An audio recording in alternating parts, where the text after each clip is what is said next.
12 майга карата күндүн маанилүү жаңылыктары. Президент аскердеги дедовщина боюнча Ажикеевке катуу сөгүш берди. Президент Садыр Жапаров өзгөчө кырдаалдар министри Бообек Ажикеевке өз милдеттерин туура аткарбаганы үчүн катуу сөгүш берди. Буга чейин соц тармакта аскердеги дедовщина делген видео тараган. Анда видеону тарткан адам аскерлерди ыплас сөздөр менен сөгүп кемсинткен. 11 майда өзгөчө кырдаалдар министрлиги окуя ушул жылдын февраль айында болгонун кабарлады. Министрдин тапшырмасы менен иликтөө жүргүзүлүп, жоопту кызматкерлер жазаланып, айрымдары кызматтан бошотулганын билдиришти. Бирок канча адам жоопкерчиликке тартылганы так айтылган жок. Министр Ажикеев бул окуядан кийин аскерлердин ата-энелери менен жолуккан.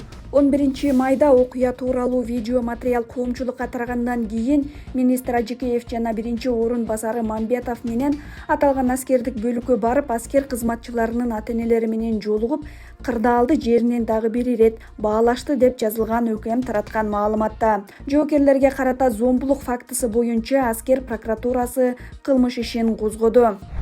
Ноокатта 39 жаштагы киши экскаваторго тебеленип каза тапты. Ноокатта жол тегиздеп жаткан экскаватор 39 жаштагы кишини тебелеп кетти. Тургун окуя болгон жерден каза тапты. Бул тууралуу Ош облустук жол кыймылынын коопсуздугун камсыздоо бөлүмү билдирди. Окуя 10 майда 22:30 чамасында Ноокат районуна караштуу Кайрагач айылында болгон. Экскаватор артка айдап жатып, бир адамды тебелеп кеткен. Окуя болгон жерден ал каза тапкан деп айтылат маалыматта.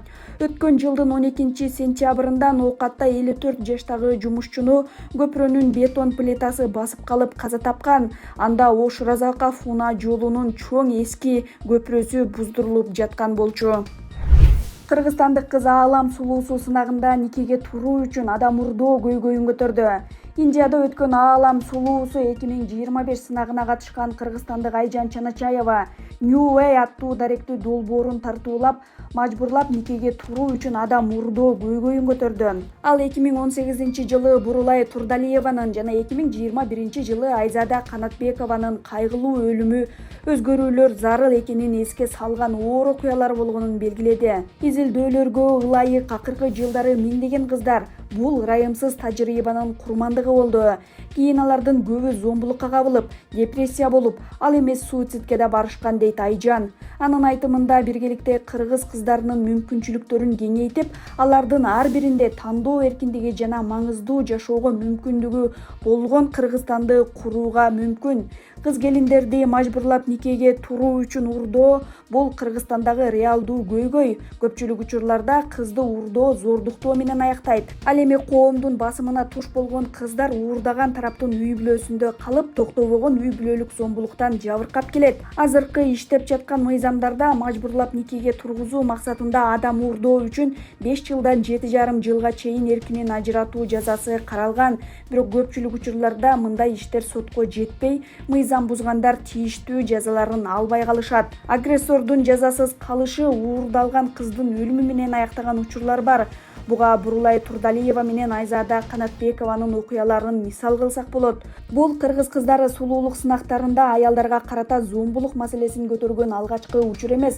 Аалам сулуусу 2022 сынагына Кыргызстандын атынан 18 жаштагы Алтынай Ботоярова катышкан. Анда анын кийип чыккан көйнөктөрүнүн бири аялдарга зомбулук көрсөтүүгө каршы күрөшкө арналган. Ботоярова кыргызстандык соцтуюн колдонуучуларынын сын пикирине кабылган. Алар анын көйнөгү Кыргызстандын имиджине доо келтире турганын айтышкан.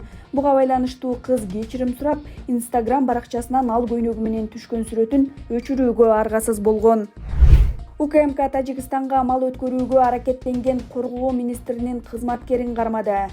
УКМК Коргоо министрлигине караштуу Мурас аскер бөлүгүнүн кызматкерин аткезчиликке шектеп кармады. Бул тууралуу УКМК 12 майда билдирди.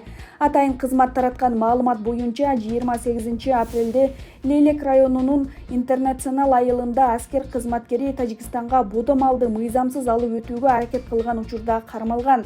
Ал мал аткезчилери менен бирге товарды жеке өзү коштоп бара жаткан.